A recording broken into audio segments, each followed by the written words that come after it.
Most people think love is supposed to make them feel safe, understood, chosen, secure.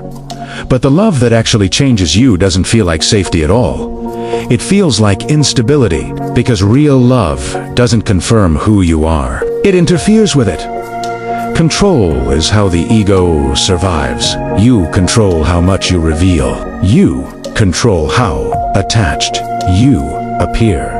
You control how much power the other person has over you.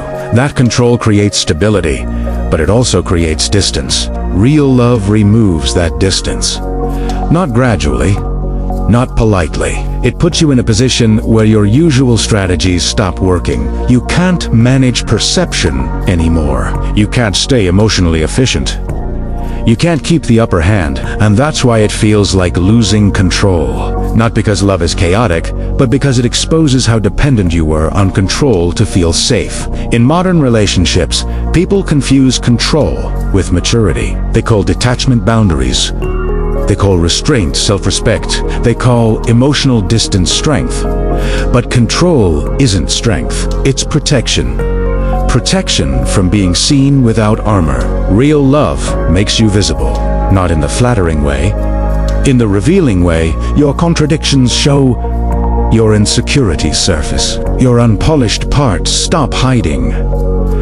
That's why love feels risky, not because the other person might leave, but because you can't fully retreat anymore. The moment you care deeply, your autonomy weakens. And that terrifies a culture obsessed with independence. We're taught to stay sovereign, untouched, self-contained.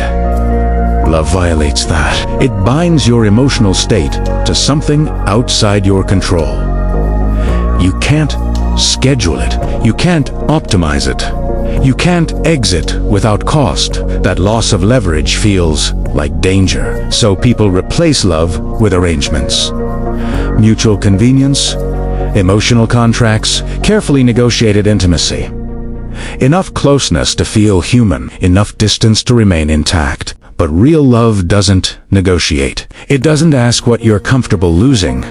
It takes what you rely on most: your certainty, your self-image, your illusion of independence. That's why people say love makes them feel weak. Not because it diminishes them, but because it removes the structures that kept them invulnerable. And vulnerability feels like collapse to a mind trained to survive through control. The paradox is this: you don't lose yourself in real love. You lose the version of yourself that needed control to exist. What remains is quieter, less defended, less impressive, and far more real. That's why real love doesn't feel empowering. It feels because it asks you to live without armor, in a world that taught you armor was necessary. If this made love feel less romantic and more dangerous, good.